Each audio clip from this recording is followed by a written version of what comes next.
Hey guys, so it's day 8 challenge and welcome to our vlog. So for today's video guys, nag-buy kami ng, may naman sa nag-buy. So bumili kami ng dog food para sa mga babies namin kasi ubos na. And ito yung like, normally binibili naming brand. Tapos, bala kaming mixan nito. I-mix namin siya ng ganito.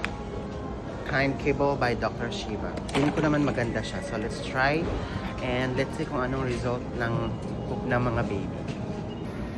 So yung Dr. Shiba kasi nakita lang namin ito sa TikTok na review and I think this is the newest product ng Dr. Shiba na feeling ko magugustuhan ng mga baby namin.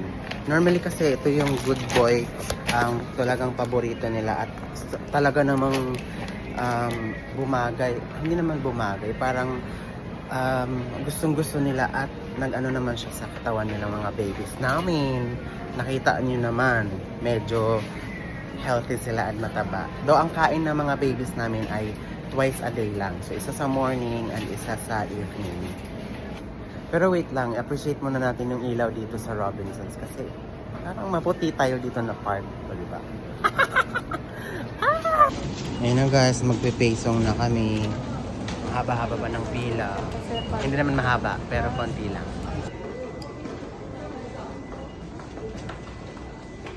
Name signature. Ayan, so meron tayong free voucher. Bumili lang kami ng dog food. Meron pa kami free na voucher sa Classic Savory. So let's try kung mapupuntahan na ba natin siya ngayon. Akalain mo yun, bumili lang kami ng dog food. Tapos, ito na yung nagiging free namin. So, merong garlic chicken and butter chicken.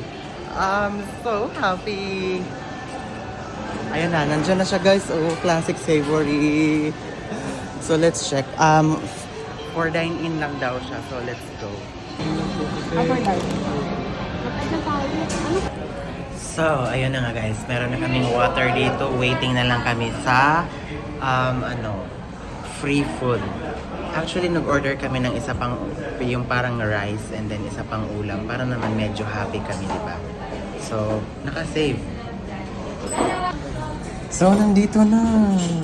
So, ito yung in-order namin guys na 345 lang. So, ito lang yung dinagdag namin sa order namin.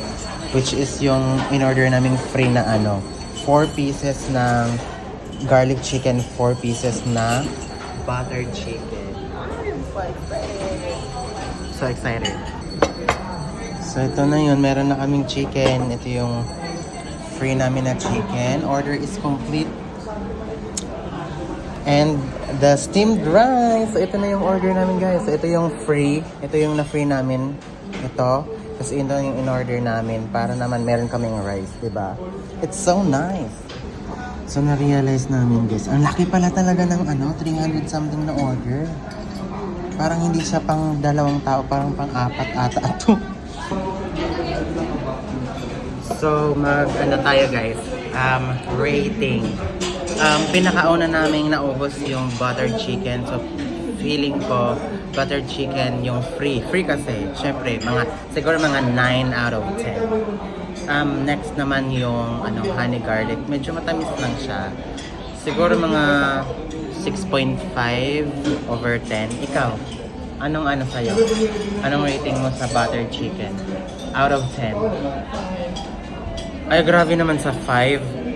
Pansit. Ito yung pansit. Feeling ko nasa 7.5 over 10. Ikaw? Okay naman sa mag-rating 5. Huwag na lang mag-rating.